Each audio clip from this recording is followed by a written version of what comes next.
Hello! So today I thought we might do a full flight in the BAe146.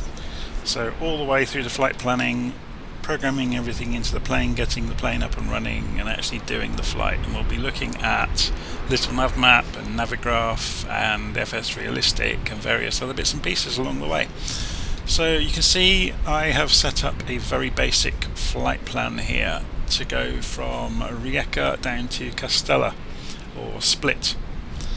And yeah, it's just using a standard instrument departure and a standard approach route and putting a couple of waypoints in along the way just to make it a bit more interesting. And we'll see how we get on. So the first thing we're going to do is actually go over to the airline VirtualFlight.Online, and I've filled out a charter flight dispatch here for the airline, and we'll go and dispatch that, and that will send that off to Simbrief. So we're just seeing Simbrief is doing its thing, we're generating the flight, and it will come back with an operational flight plan, which it has now done. So you can see you've got the operational flight plan in this window here. So that's the work done for the airline for the moment. So we've got that effectively a flight plan dispatched. Yep. Okay. So we can minimize that for the moment. And we can then come into, this is a new trick in LittleNavMap actually. I'm not going to actually use it because we've already done it, but in the beta of LittleNavMap 2.8.1, you will notice in the file menu, you can open a flight plan direct from Simbrief. So it will go across the internet and grab your flight plan and bring it straight into LittleNavMap. No questions asked. It doesn't always get all of it, but it's pretty good. Okay. Next thing we're going to do is go across to Navigraph, and we're going to say, okay, can we get our plan then from Simbrief, please? And we'll use the one we've just set up, and it's got us at Rijeka, but it hasn't got the right plan. So let's do new flight. New flight from Simbrief. Here we go. It's got it right this time. Whoops, wrong button. Flights, new flight from Simbrief. There we go. That's looking better. So it's got the flight plan all programmed in, ready to go on here as well. So it would be nice if we had the standard instrument departure that we're going to be using. So we're looking for the CRE4H departure, runway 14 out of Rijeka. So we go and search in here for Rijeka, and the ICAO code is LDI. So LDI, and we pull up the charts for the airport, and it might be nice to have a taxi diagram of the airport, so we can go and have a look at that. Yeah, that's useful, although there's not much taxiing to do. It's just a taxi down the runway, turn around and come back again. I'm just going to go and shut the door because, as always, I start recording at a flight and the rest of the house decide to turn on drills and carry bags of spanners around and drop them down the stairs. And anyway, standard approach route. So we want the CRE4H. So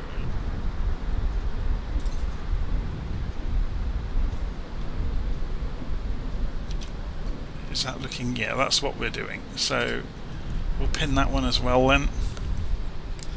And then for the approach into Kastela or Split, LDSP is the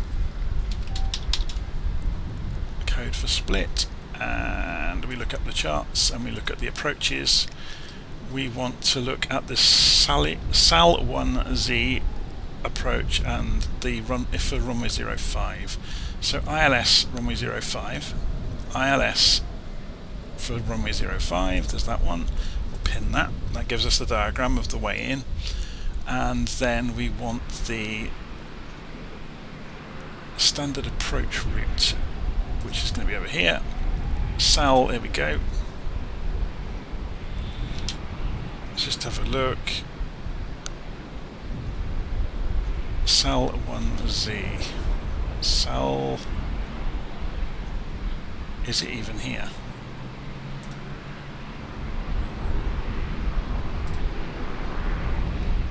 That's it, isn't it? Sal 1Z. Pin that, and that gives us our approach. So it's all good. Notice it puts these in order of the order we'll need them. So we've got the airport diagram, then the departure, then we've got the standard approach route, and then we've got the final approach. Okay. Close the charts for the moment, we don't need them, or the plates I should say. Close this, we don't need it at the moment. So we can leave Navigraph out of the way and we can go and get on with actually starting our aeroplane up. It's actually getting dark, isn't it? I think the weather's just so atrocious out there. Okay, how do we get BAe146 started up? I'm going to be referring to a paper checklist that I made quite some time ago. I've not done this for a while, so I may go wrong along the way, and I apologise for that. So batteries go to on. Control 8 takes us further overhead. On the far right, in the lights and notices, we turn the nav lights to high int, no smoking to auto, and cabin emergency to armed. That's done. On the far left, we turn the yaw damp masters 1 and 2 to on, we turn the autopilot master to on, and the avionics A and B to on. On the inset panel, we set anti-skid to on, and we set the lift spoilers yellow and green to on, and then back on the overhead panel we go to the electric section and set bus tie AC and DC to auto. So this is the electric, and there's the bus tie AC and DC to auto. Standby inverters and generators go to armed, and APU generator goes to on. APU gen is here, and you have to click it twice to make it go to the on setting. Okay, next page. On the fill section in the first column, a pump left inner needs to go to on. That's because it's the fuel for the APU. And then on the APU, on the third column, which is up here, we turn the master start switch to on, and we have to wait now for APU power available to light up. Okay, while we're doing that, let's just have a quick look around. Control 8, cabin, air conditioning, lights, beacon strobe, nav lights. I'm just having a quick look for the dome lighting. I can't remember where it is. It's getting a bit dark in here, that's all I'm worried about. Aha.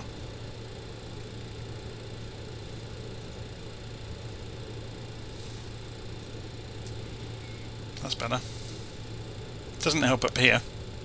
So control 7, I think it's these knobs just here. Just having a quick look, here we go.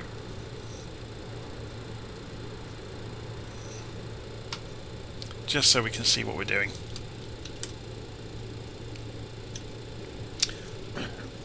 Okay, so you can hear FSRealistic, that's the co-pilot coughing you can hear in the background. So that's part of the thing. You can see that the view is not quite sitting still as well. That's FSRealistic doing its job. Okay, so APU power is now available. You can see the switch here. Flight deck emergency lights to armed. So that's down here. So that goes to the middle setting. On the aft center console, control 4, yaw dampers go to on, so we click on that. On the left and right side panels of the cockpit, we need to arm the oxygen. This is not the same as switching it on, we're just arming it.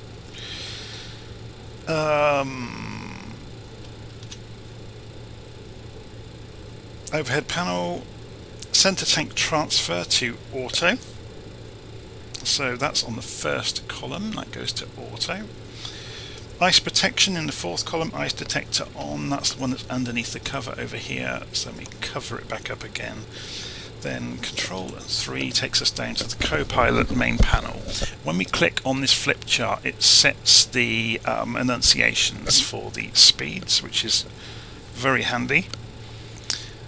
We turn the flight directors to on. The easiest way to do that is press F to get your normal view. The flight directors are on either side of the master control panel, so you can see the needles flick across there on the attitude indicator. Nav 1 we need to switch on, so we press the button in on the middle of it, and that's good. We'll go and turn on Nav 2 while we're here as well, so you just click on the knob in the middle of it and that turns on Nav 2. On the front pedestal, press Control 5 to get here. We're going to turn the comm radios on, and now we set up the FMC for the actual flight. So position initialization. This is the retrofitted CJ4 FMS, so they don't have an accurate flight management system for the 146 yet. They are working on it apparently. So we can go straight to flight plan and put in our details of our flight plan. So we'll go and look at LittleNavMap for this. So LDRI to LDSP. So LDRI to LDSP. Drop that in. It's not a very long flight, 125 miles. And then we can go to departure arrivals. We are leaving LDRI on runway 14 using the CRE4H. CRE4H, there it is, standard instrument departure. And execute that. Come back to the arrival into split. We will be using SAL1Z and runway 05. So ILS runway 05Z and the SAL1Z. So we can't see it there, so we go next page. SAL1Z standard approach route, and there it goes. And we can use a transition. We're not going to, we're just going to execute that and go to the legs page now. We can see at the end of the standard instrument departure there's a discontinuity, and we've got one waypoint we've inserted in just to make it a bit nicer. So we're going to go via NTL, and we slot that in, and it asks us which one. It will be this top one, and we go next, and we can't see any further discontinuities, so we just execute that, and that's all done. Okay, we can press the button 1 from the end on here to make the radar light up. It's not actually functional, I don't think. Someone's obviously going to tell me in the comments now it is. Okay, so we've done the basic flight plan. So back overhead, Control 7, we set fasten seat belts to on, which is on the lower panel down here. So that goes to on. Control 8, we're going to go and turn the beacon light to on. So that's essentially telling the ground crew we're about to start the engines. Now at this point we would do a pushback if we needed to. We don't need to because we're not at a gate. So Control 7, we're going to get ready to start the engines now. So we turn all of the fuel pumps on. Start master goes to on. Now we select each engine in turn. We'll start with engine number 4 and we'll start the engine. Now if we look down, we are waiting for the N1 to get past 10, and then we can, if we can do it, go and flick the start switch for engine number 4, and we wait for engine number 4 to stabilize, and then we can do exactly the same for each of the next engines in turn. So if you look up at this knob, these lights will go out when engine number 4 is ready.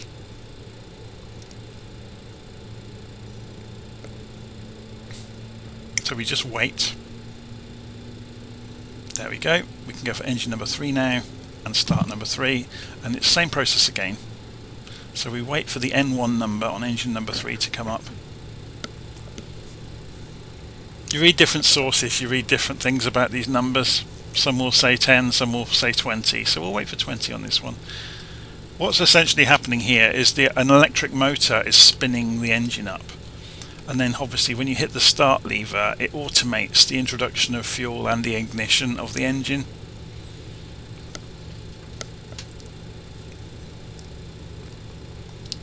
So we'll wait for that one. The lights will go out. There we go. Engine number 2.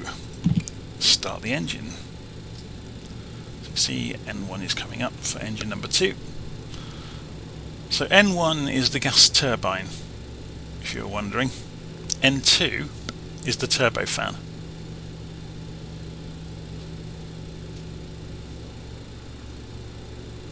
There we go. So flick the switch on engine number 2, let it come up to speed. So then you can see as soon as I hit the starter, the fuel comes in and the turbine gas temperature increases. That's the the fuel is being burnt inside the jet engine, so it's getting hot basically. And engine number 1.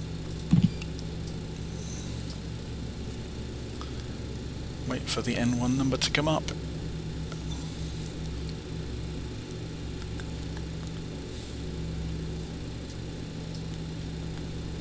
And go. Okay, now the engines are up and running, we can go and switch on. Actually, is it already on? No, it's on now. This is the thrust modulation system. The 146 doesn't have auto throttle in the modern sense, but it has these helpers called the thrust modulation system. We'll get into that while we're flying. It helps you do things like synchronize the power across the engines, or to set maximum continuous thrust. I've got a video all about the thrust modulation or TMS system. Okay, so engines are running. Once all the engines are running, this can go back to off, and Start Master can go back to off because we have now started the engines. On the second column, so if we press Control 7 just to center this back up, we now want to set Gen 1 and Gen 4 to on. So there's Gen 1 on, Gen 4 on. On the far right we've got the packs. Packs 1 and 2 can now go to on. Now the engines are running. Engine air, all of these can go to on. And you'll suddenly hear the air pressure building up in the systems.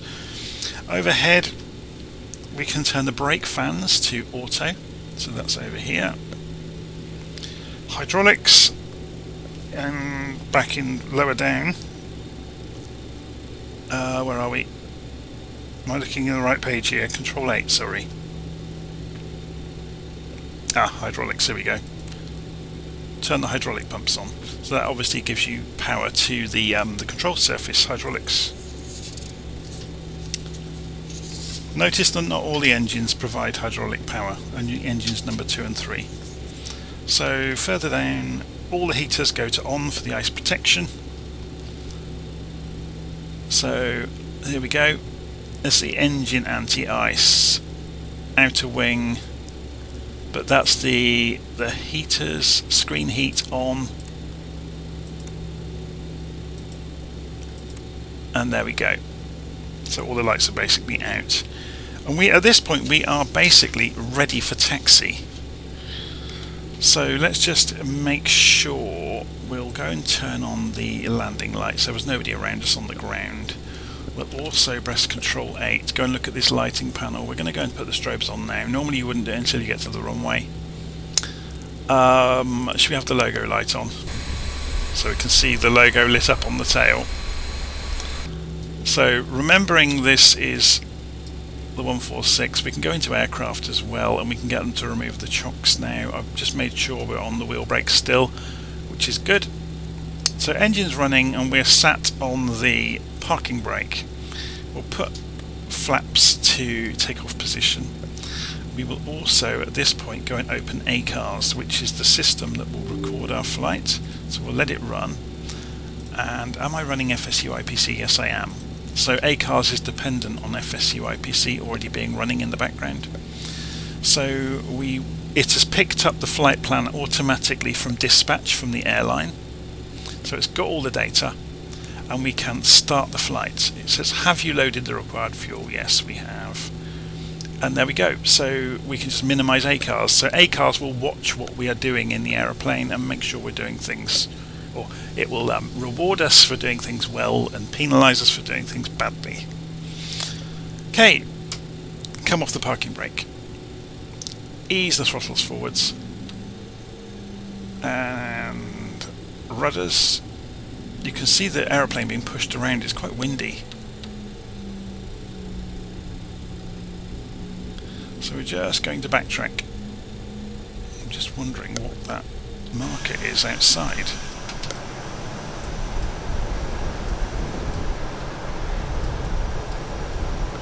Oh, I've got some points of interest on. I'm just going to go and turn those off. Points of interest. Fauna off. We did a group flight recently involving fauna, so I had some points of interest on to help guide us to where the animals were on the ground. We don't need that. Okay, so we're just rolling out towards the runway. On our way, let's go and switch the navigation system over to RNav. That's what that small yellow switch does here. And that means this is going to actually follow the GPS rather than the nav radios. So should we get the heading of the runway sorted out as well while we're at it? So heading runway 14. We're just going to go down and turn around at the end of the runway, by the way. So what I'm thinking about here is to get the course to 214.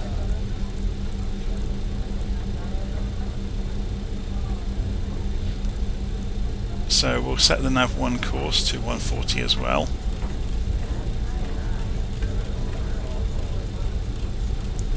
In case we have to come off of the GPS.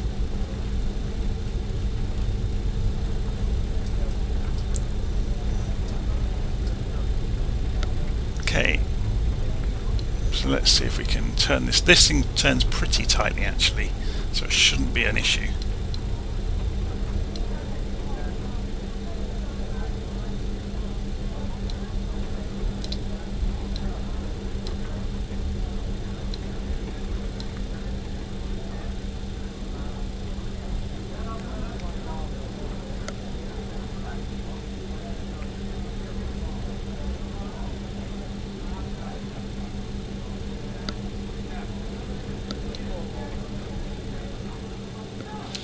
Okay, let's go and pre-configure our climb out to go straight to 10,000 feet and arm that straight away, and then we'll configure a further climb when we're further down the road.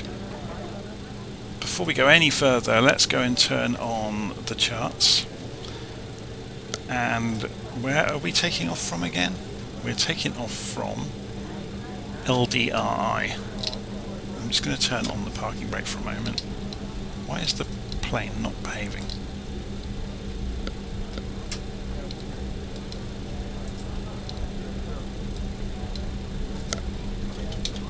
Oh, I see. I seem to have found a bug. Interesting. While the cursor was in there, I couldn't control the aeroplane.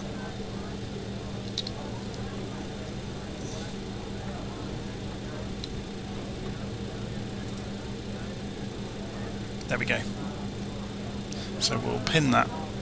So we've got it saved. We'll also, if you're interested in seeing this, we can pull up the Navigraph charts directly in the simulator. So you can see, if we go and then highlight our airplane position, there we go, it's loaded in, and we are down here, but if we click this, you'll see a little arrow appear on the map. So I'll put that off to one side, and we'll go and fly the route, shall we? Let's get the airplane in the right place, so let's just accelerate down the runway. So you can see things shaking. That's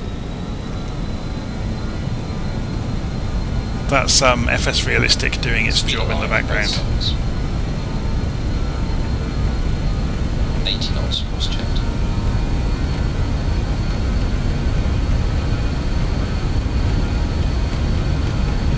V1. Got quite a strong crosswind. V2. Positive rate of climb gear.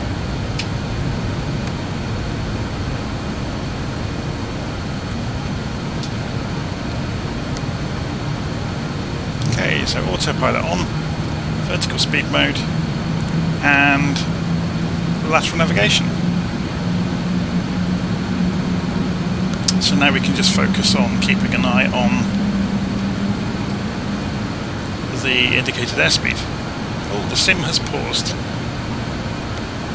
I have no idea why it does it. I'm one of the few people this happens to on a regular basis. I think it's to do with the USB controller on the motherboard. See, it's just released itself. As it did it, a lot of the controls are in the cockpit. Flicked around. So you can see the little arrow is moving on the map. And we are increasing in speed, coming up towards 250 knots. We can go for max continuous thrust on the TMS system. So you can see the percentages of the engines are moving without me touching the throttles. And interesting, look, these aren't moving either. Yeah, so it's doing on its own.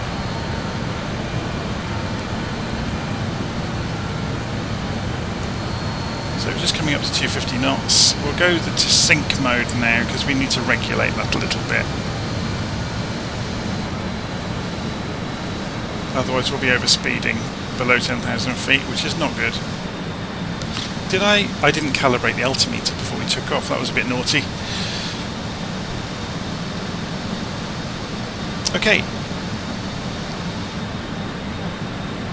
so we are climbing out at the moment at 1,500 feet a minute. Obviously we could do better than that, so let's open the engines up. Let's turn off vertical speed hold, and let's trim the vertical speed up to 2,500 feet a minute, or thereabouts, and turn vertical speed hold back on.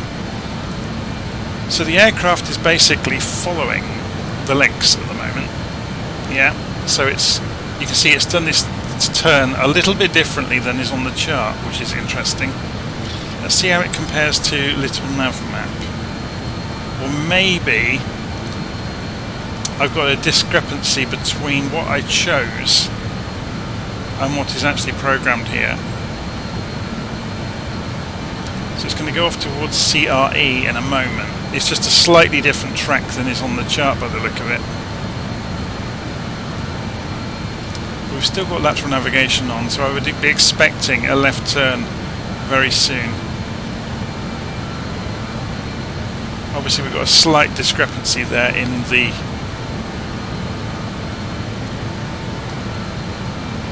between what the aircraft thinks it's doing and what the map says.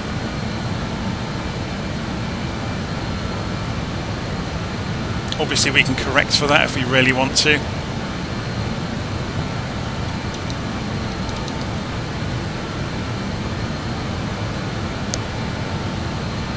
Unless it's going to join this line in.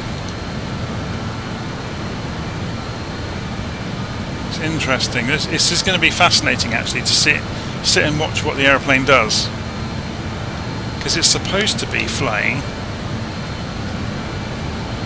It's going to I-245 instead of directly to Cree,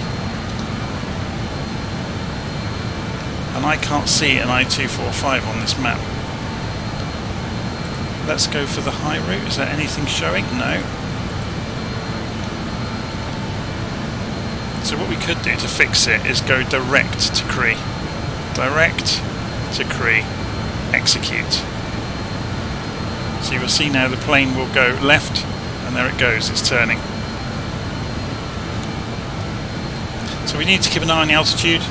As we come up through 10,000 feet, we need to turn the landing lights off. So this is just going to correct itself. I think probably what was happening is it was joining this airway.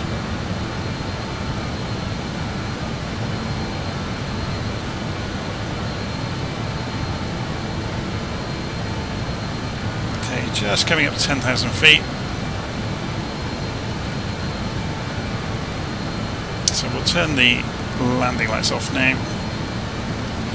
And we'll climb on to 18,000 for the rest of our journey, I guess.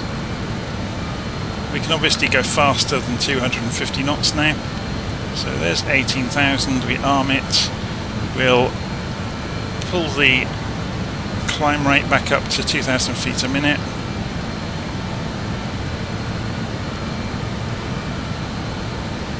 And switch on vertical speed, go for max continuous thrust to climb.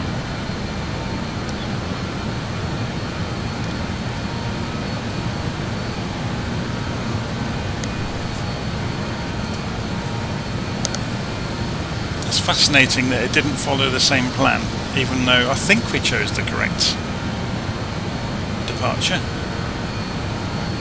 Just shows it's good to check things and to know ways out of situations, so we knew about using direct mode on the FMC.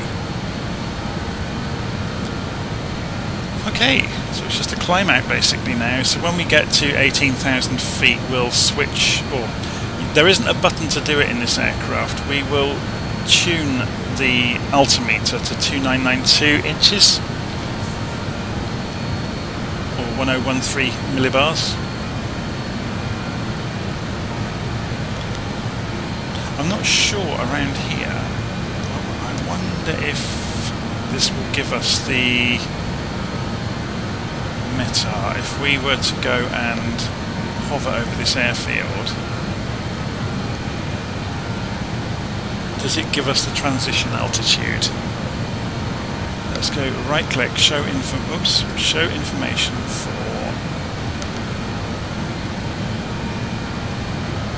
weather. What about on the weather page itself? Transition is 10,000, okay, so we can do it now. 2992.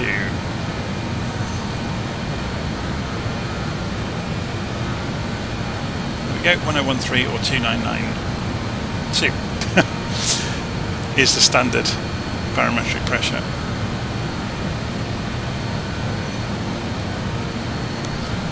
So above the transition level. You always switch, so all aircraft agree with each other in terms of where they think they are vertically in the sky. Wow, that sun's quite impressive, isn't it, across the water?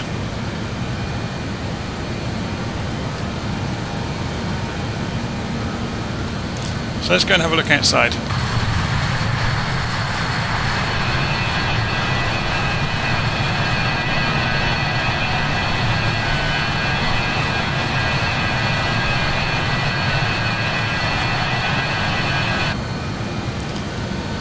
So according to the flight management computer, we've got 12 miles to go until we get to NTL, which should agree with what we see here. So NTL is the Losange VOR, and we're 12 miles out.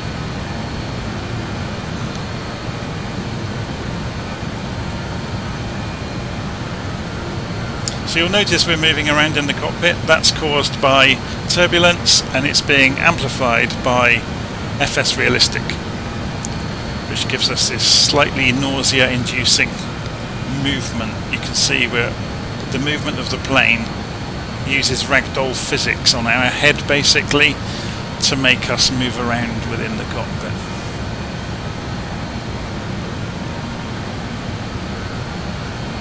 We're at 18,000 feet now. We're still at max continuous thrust, and you can see the speed is edging up. So we will start overspeeding unless we do something about that. So we'll turn the TMS back to sync mode, so it starts to listen to the throttles again, and we'll pull the throttles back. Just keep an eye on those needles. I think usually about 86% is good.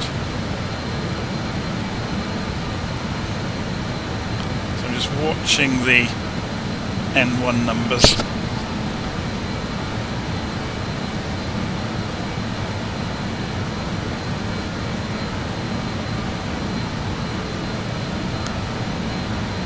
So we should start turning. You can see here we've got a countdown. Yeah, we've just gone through the next waypoint. It's advanced onto the next one, so it's asking for a left turn. And the flight director has just kicked it across.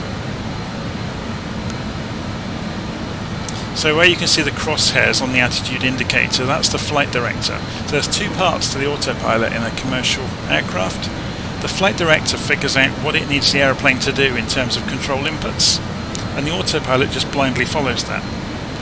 So when you see this crosshair move, it's saying I want some left or right aileron, for example, and if the horizontal line goes up or down, that means I want some elevator.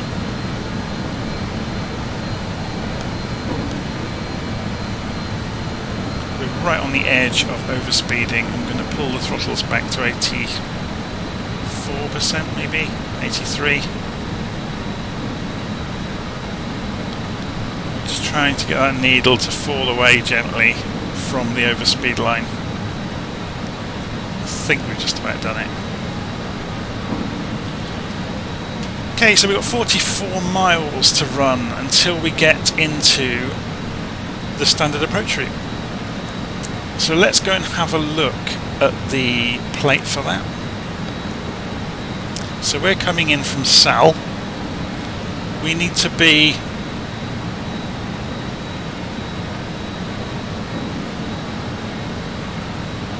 above 5,000 feet, and then below 8,000, above 3,000 when we get to the next turn. So let's go and have a look. And we can see that usually in LittleNavMap as well. So you'll see, yeah, there you go, look, above 5,000. Which corresponds here, above 5,000, then between 8 and 3,000, above 3,000, all the way. So we just need to concentrate from the point we get into here. We want to get basically down to 3,000 feet by the time we get to Chemix.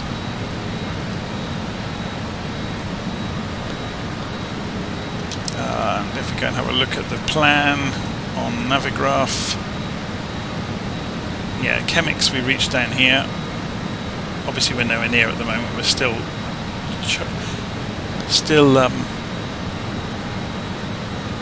trundling across the sky. How are we doing on that indicated airspeed? Yeah, we're good. It's all looking very routine. Something we could do before we get there is go and program the ILS for the runway. So let's go and have a look. We had it in the aircraft, didn't we? On the saved panels. So we want 110.5 and 49 degrees on the course. So we'll do that now. Notice, because we're using RNAV, this is all on a GPS, so we are free to change the courses over here. 49 degrees. In the last part of the flight we will switch over to using the nav instruments, and we want 110.5, which is already tuned in, which is good.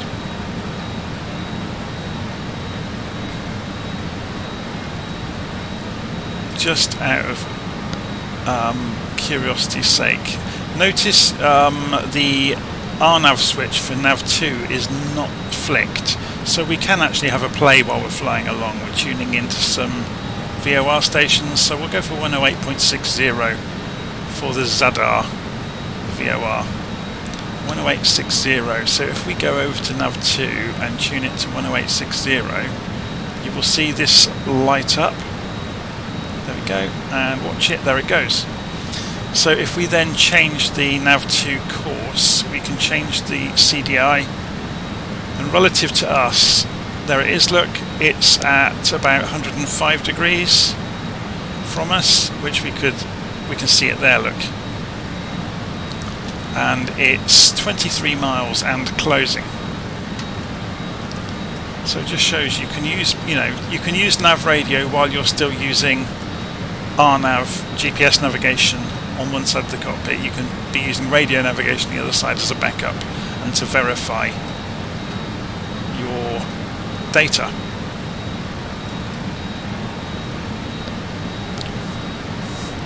So this wants us to come into the glide slope at 2,800 feet at 8 miles out.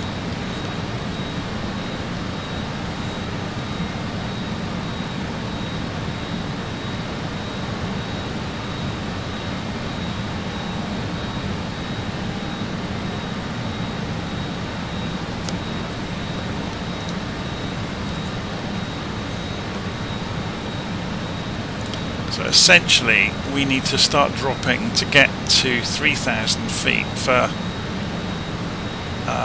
where's the picture? If we go for the earlier picture we had, yeah, for the Chemix waypoint, which I don't think is on here, it's before, there it is here, look. So if we're at 3,000 feet, by the time we come through Chemix, which you can see marked there, then we'll be in a good place to enter the glide slope.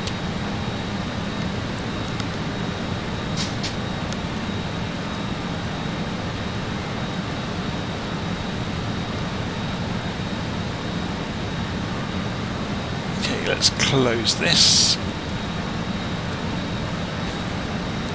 It's interesting actually, if we, I haven't done it yet, but if we switch on this marker here, the aeroplane will be superimposed onto the chart during our approach. So you'll see us appear when we come down here before we turn.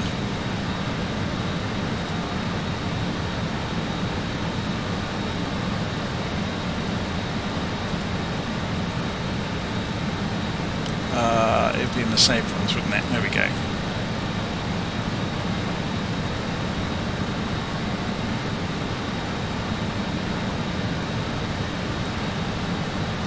LDRI, standard approach routes. Let's have a look at them.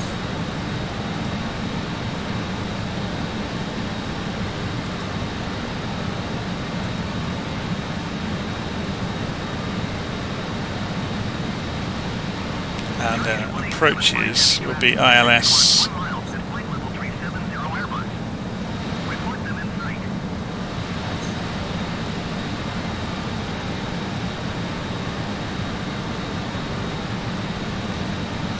Which one are we looking for here? LDSP we want, don't we? Not that one. LDSP. There we go. Standard approach routes. Let's have a look at this again.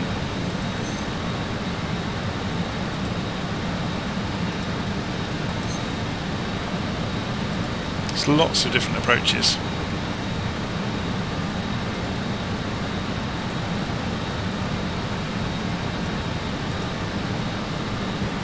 That's the one we want. So we'll star that.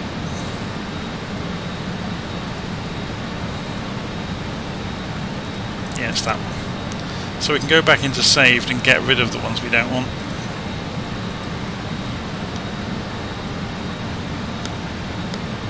So you can see we are now superimposed on the chart because we switched the marker on. So we're going to start descending. We want to be down to 3,000 feet by the time we'll go to 10,000 to begin with. That gives us time to get some speed off. We're only at 250 knots anyway though. So we'll turn off the vertical speed mode. Actually it's not on. There we go. So I'm just trimming in on the autopilot a descent. That's interesting. Why isn't it letting me? Oh, it's on altitude hold, that's why. So if we push it down and go to vertical speed mode, you will see the speed creep up because we're going downhill obviously.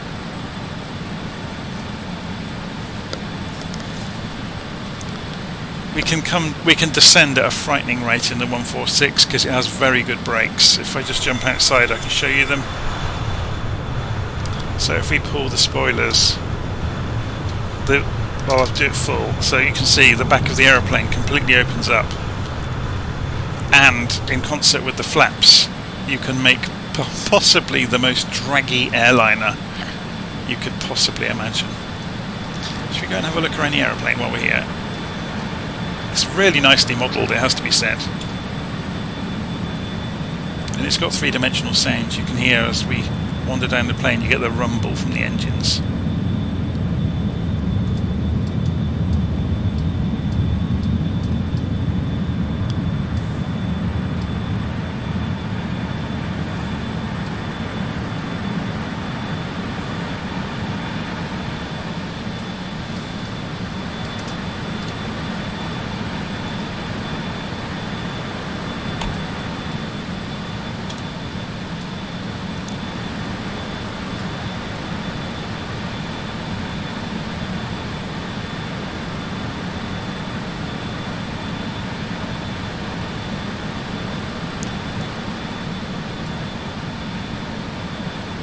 Okay, how are we doing? 15,000 feet. Whereabouts are we?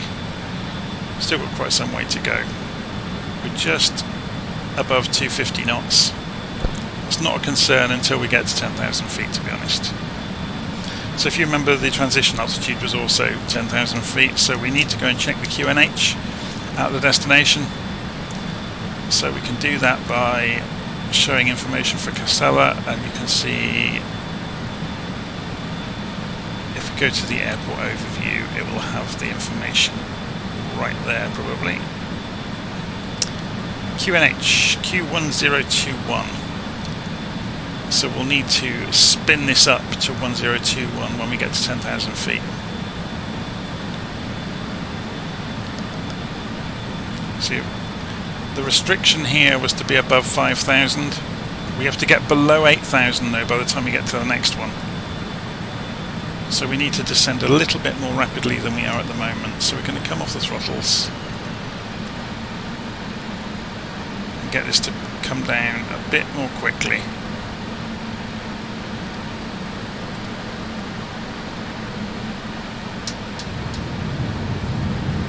Going to throw the air brakes out so we don't go past 250 knots at 10,000 feet.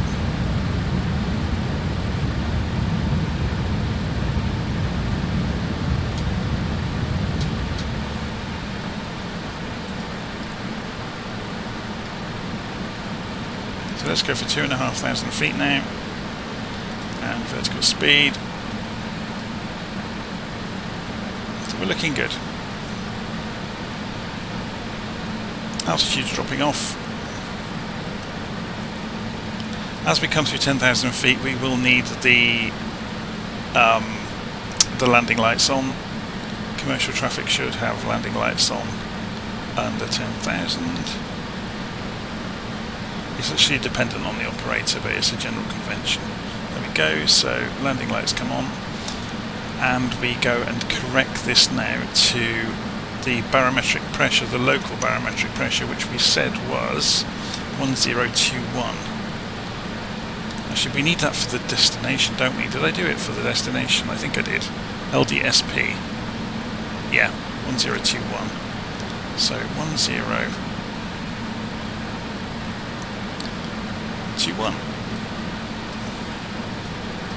When we continue descending down, we go for a target altitude of 8,000.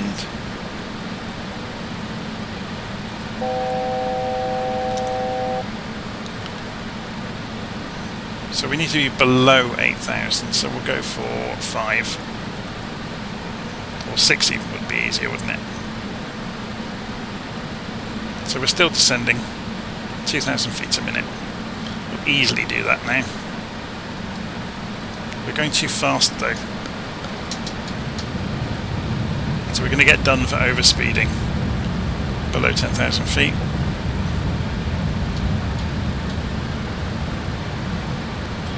So let's pull the vertical speed back to 1,500 feet a minute now. So we're just watching that indicator there as I set the trim.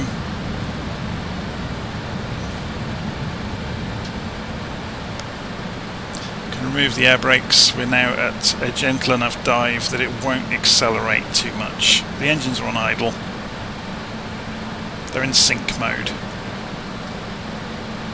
We should be making a hard right turn anytime soon, coming down towards 6,000 feet, which is what we wanted to be at as we make the next waypoint. So we can zoom in on this and have a look at it. Here comes the hard right turn to 222 degrees, 7 miles out to the next waypoint. So we're now looking, as we're leveled out at 6,000, the speed will be falling off, so we're going to start arranging for that. And we're looking now to get to 3,000 feet for key mix. So we'll go for 3,000 feet, whoops, set it as a target, and we'll start descending again. We'll just go at 1,000 feet a minute.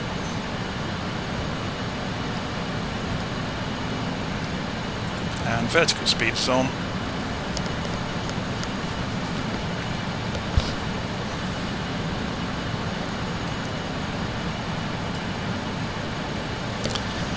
And we're looking good. So 4 miles to go until we get to the next waypoint.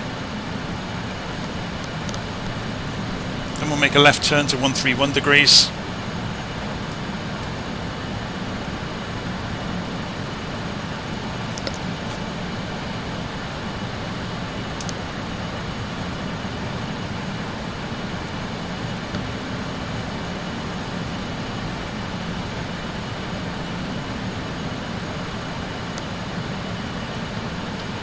Should happen anytime soon. So we're inside 2 miles now to the next waypoint.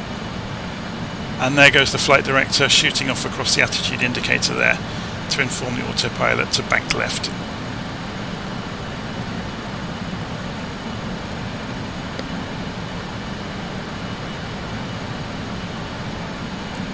So we're not coming down quite fast enough, I don't think. So we're going to increase rate of descent slightly.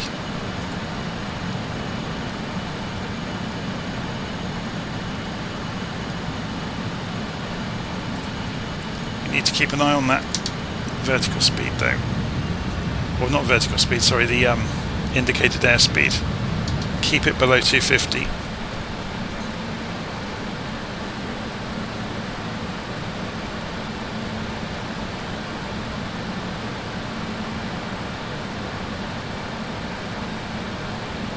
So we can just keep feathering the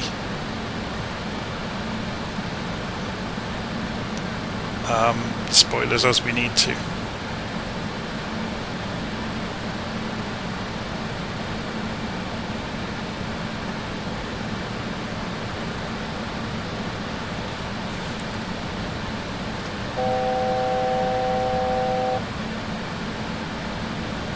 So the klaxon you heard there is us. We got within 900 feet of our target altitude. So we're still coming down. And you can see now it's lining up for the next waypoint, so it's instructing a left turn to go for the final approach, and we're approaching 3,000 feet at the same time. A little bit ahead of schedule, but that's fine. We are above 3,000, which is what we needed to be at this waypoint.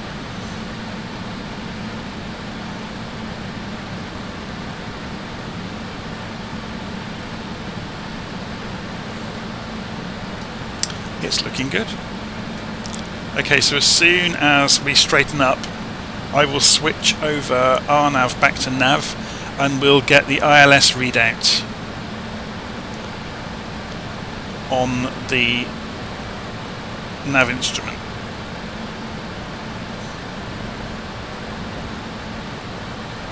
So we'll just let the plane level itself out first and start opening the engines up, because we've leveled out now at 3,000 feet.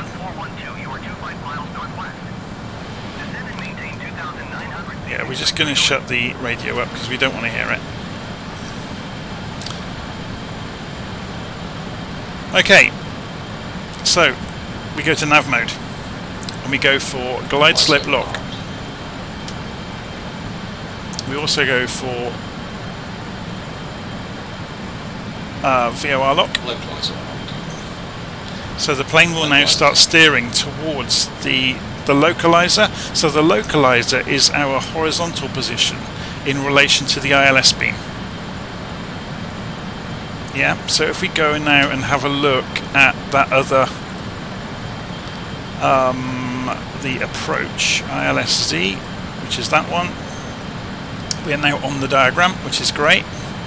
Let's make this a bit bigger.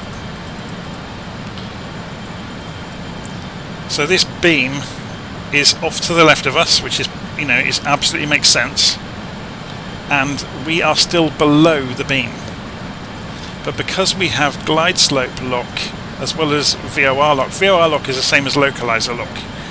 So glide slope lock means when it runs into the underneath of that beam that slopes down to the runway, it will start tracking down on its own. These lines will come down when it gets closer. So just need to keep an eye on the indicated airspeed now and start to bleed some speed off. But that will come off naturally actually. You can actually see the runway in the distance now. So I've just reduced the throttles to idle, so the plane is coasting and slowing down.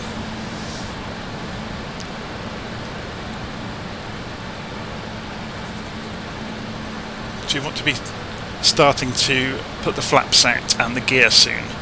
Obviously you can't do that if we're going too fast. We should get call-outs from the co-pilot.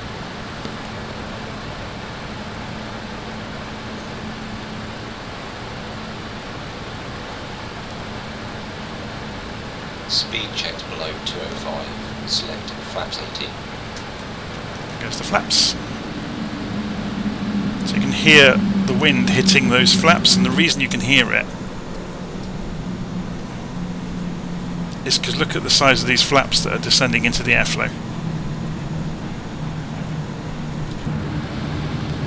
And you can see the speed coming off pretty much instantly. So we're having to introduce some more power now to maintain speed. So gear can come down now. Go and look outside.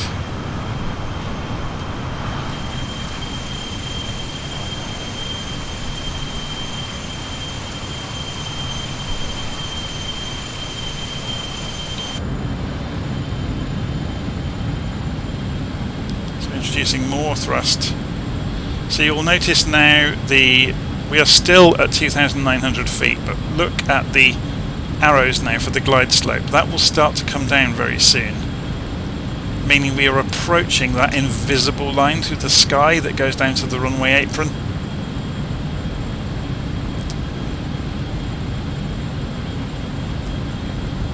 In fact, I think this is going to be a bit boring unless I fly it, so let's just get the camera in position for me to do it, and we're going to switch off the autopilot, so it's now me.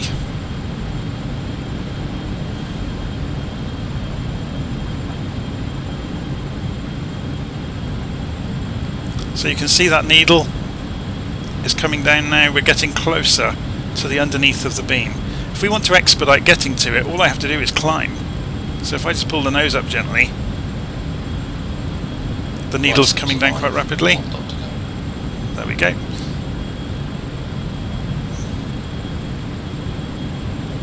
So I'm just going to turn right slightly. You can see we're off to the left of the runway centre line.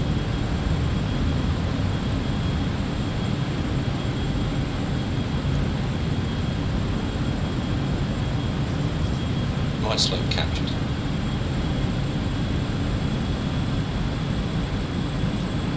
Turn off 2,500. these various markers.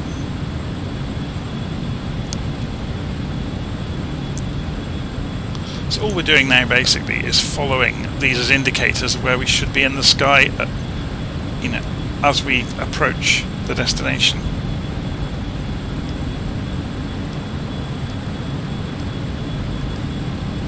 We're still off to the left, so we're going to turn right slightly.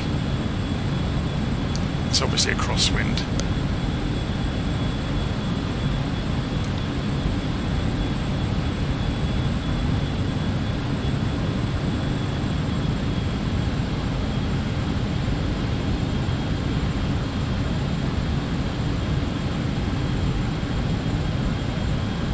You can see where we are on the chart down here. So I'll leave it zoomed out just far enough for you to be able to see that as well as where we are going, so you get some context. So you see we've drifted high while I was busy talking about that, so we're going to come off the throttle, nose down, and you will see the needle climb back towards the middle as we dive. Well, we're not really diving, we're just descending a little bit more. Okay, there we go. Next level of flaps.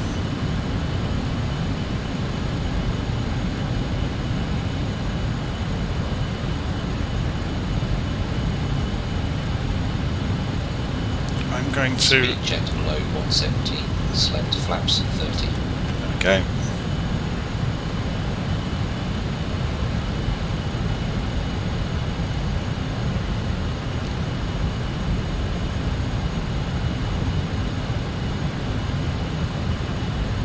So you can see from the yoke moving around, I'm having to put quite a lot of inputs in because of this turbulence. Whoa, the wing just took a bit of a hit from the wind there.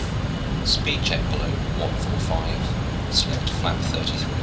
There we go, we're on full flaps now.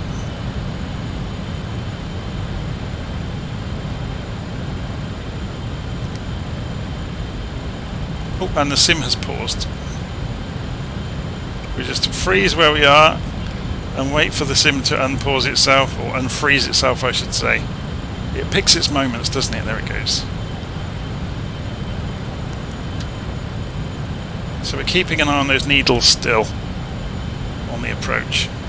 It's all still looking good.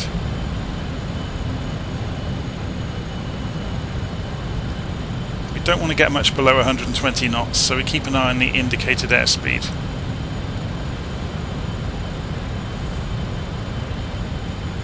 We're a little bit high.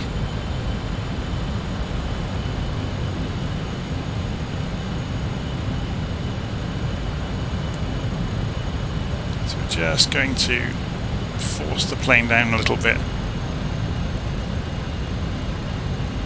Get back onto that glide slope.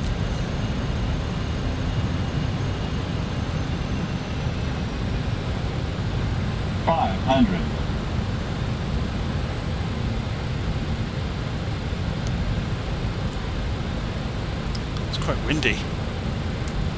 There we go. And now we're getting close to the ground. The wind is pretty much disappearing. It was just around that island. Obviously the wind was kicking off the island.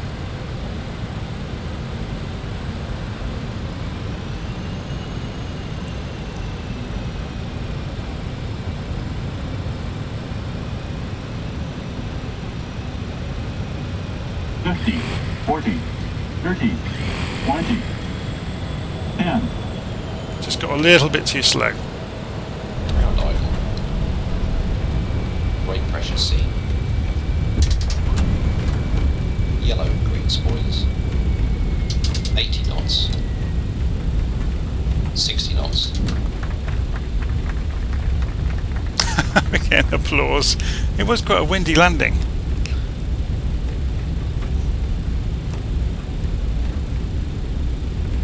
We will get a penalty about the stall on approach. Got just a bit too slow in the finals.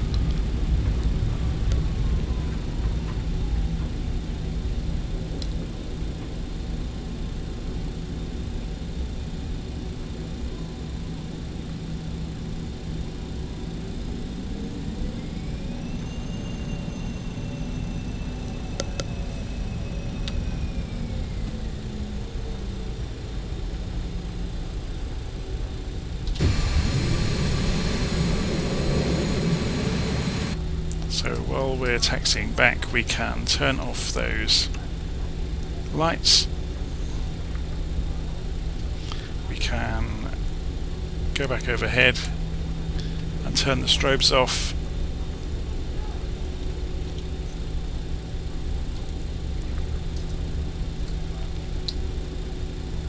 It's worth noting you can put this onto night mode so it doesn't do your eyes in when you're looking at a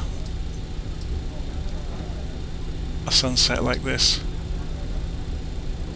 Let's just go and park up over here on the empty space.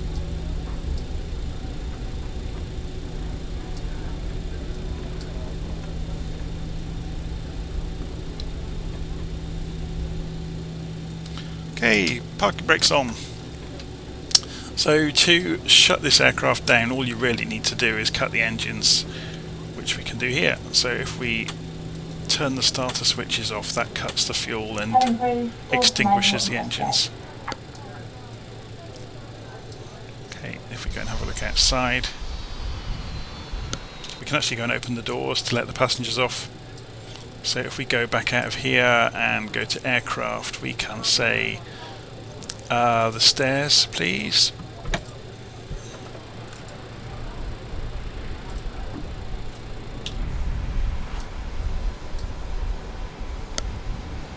It's all very cool, isn't it? I believe there's an add-on called GSX where you'll actually get people walking across the tarmac as well, which is quite cool. So now the engines are off, we can go and turn off the beacon light, for example. And obviously there's people still on the aircraft, so we leave the nav lights on. We can turn the entry lights on so people can see what they're doing. Go and open the door and say goodbye to everybody as they're disembarking. Obviously going through the avionics, I'm not going to do it in this video because it'll be, it takes ages and it's very boring. It's just to go through the reverse of what we did, so you'll be turning the pumps off and the generators and just reversing all of those switch positions. So it's very obvious. You can just go backwards through your routine, flicking things back to off. But there we go, a flight in the 146. I had a couple of mistakes along the way, but as ever I leave mistakes in because they are always learning opportunities. I stalled onto the runway. I didn't switch the landing lights on, off in time. I can't remember now. There was a couple of things along the way that I did wrong. Otherwise, yeah, it was pretty good. So I'll see you again soon. Oh, we've just forgotten. We haven't actually ended our flight in ACARS, so if we say that, we've ended our flight and filed it into the airline. Let's just hang on for a couple of minutes then. If we go back into the airline now, and we go and look at our logbook, we'll see the previous flights. So you should see a 146 flight appear. It will appear at the top of here. So look at that, I had a really terrible landing in the Black Square King Air, where I think it was higher than 1,000 feet per minute. I don't think it records any higher than that. It was essentially a crash. But if we just give this a minute or two, I'm just going to pause the video so I don't waste your time watching for this to come in. So I'll be back in a moment. Okay, so we'll come back in. We can see the flight has now arrived, or the data from the flight has arrived. And yeah, we got an overspeed below 10,000 feet. Bizarrely, we didn't get a stall detection, even though we got a stick shake. So I guess we didn't actually stall. The aircraft warned us we were about to stall. But I did get an overspeed below 10,000 feet, which is a shame. That was on the climb out, I think, that happened. But otherwise, yeah, so there you go. We can see a detailed plan in the airline of where we actually flew.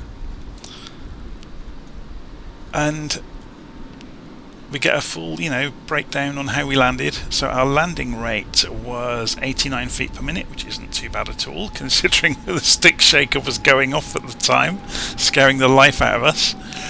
But there you go. And obviously you can see the plan. You can see the aircraft now on the ground on Navigraph. You can see it on LittleNavMap as well. So I think it's nice just to see all these different tools and how you can use them in concert with each other.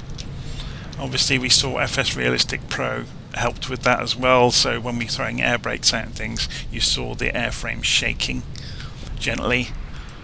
But yeah, there we go. So I'm going to leave it there. As you can see, while we were waiting, I went and quickly whizzed round and switched things off in the aircraft, so we are cold and dark on the ground now. and ready to shut down, which I am about to do. So I'll see you again soon. Take care.